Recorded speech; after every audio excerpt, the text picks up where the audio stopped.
আমি আপনাদের দেখে অভিভূত হয়েছি এবং অত্যন্ত উৎসাহ বোধ করছি।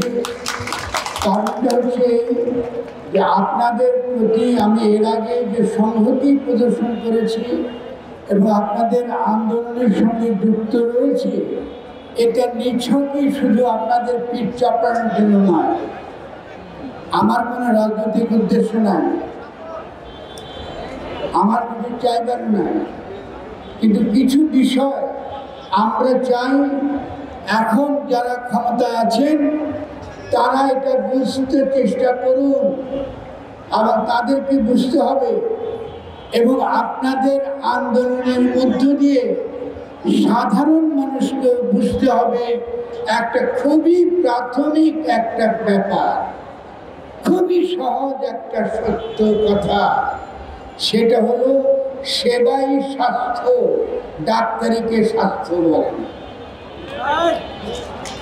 এটা যদি আপনারা একবার বোঝেন, মনের মধ্যে গ্রহণ করেন। Bashundhara public school and college 2026 শিক্ষাবর্ষে ভর্তি চলছে। তাহলে আপনাদের আন্দোলনকে সাধারণ মানুষের আন্দোলনের কাছে নিতে হবে। কারণ এই দেশের মানুষ দীর্ঘদিন যে সেবাটা পেয়ে এসেছে, পরিবারের বাইরে, এমনকি হাসপাতালে, এটা শুধুমাত্র নার্সের কাছ থেকেই পেয়েছে। সেজন্য পৃথিবীতে এমন কোনো ডাক্তারি তত্ত্ব নাই যারা দাবি করে যে সেবাকে ডাক্তারিকরণ করলে স্বাস্থ্য ব্যবস্থার উন্নতি হয়। এটা ভুয়া, এটা মিথ্যা। ফলে আমি খুবই দুঃখ পেয়েছি আমাদের এখন যারা এই আমাদের স্বাস্থ্য মন্ত্রণালয়ের দায়িত্ব রয়েছে, তারা এই সহজ সত্যটুকু তারা গ্রহণ করতে পারছেন না যে সেবা ছাড়া স্বাস্থ্য কথাটার কোনো অর্থ নাই। স্বাস্থ্য শব্দের মধ্যে ডাক্তারি বলে কোনো শব্দ।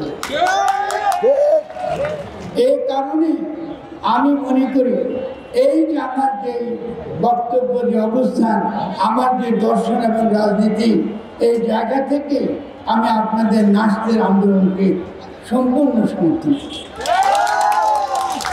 করে আমার একেবারে হালকা এসে আপনাদের এখানে আপনাদের সমর্থন পাওয়া আর হাত তালি আমার দরকার নেই। আমি যেটা বিশ্বাস করি ওটাই আপনাদের বলছি। আমি আশা করব আমার এই বক্তব্য ডক্টর ইউনূসও শুনবেন, আমার এই বক্তব্য আমার অত্যন্ত শ্রদ্ধাভাজন বড় বোন নুরজাহান আপাও শুনবেন, আমার এই বক্তব্য আমার অত্যন্ত ভালোবাসা মানুষ খসরু, আমার স্নেহবাদন, তিনিও শুনবেন।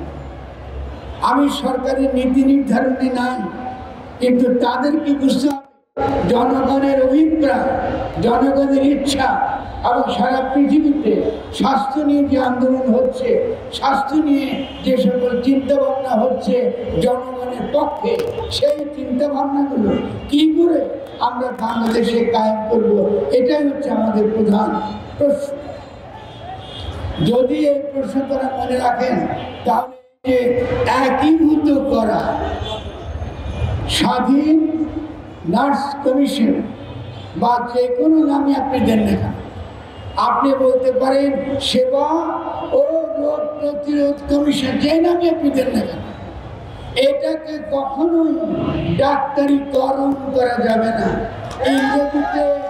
ইংরেজিতে মেডিকেলাইজেশন, সারা পৃথিবীতে আমরা এটার বিরুদ্ধে। কারণ মেডিকেলাইজেশন স্বাস্থ্যের ক্ষতি করে। তার সবচেয়ে সহজ প্রমাণ হচ্ছে, আপনি যদি এইখানে দোকান খুঁজেন, 10টা দোকানের মধ্যে 7টা পাবেন ওষুধ।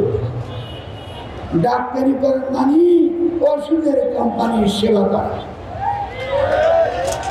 ডাক্তারিকরণ মানে রোগ প্রতিরোধ ব্যবস্থাকে অবজ্ঞা করে মানুষকে অকার্যকর ওষুধ, ক্ষতিকর ওষুধ এবং ডাক্তাররা যে সকল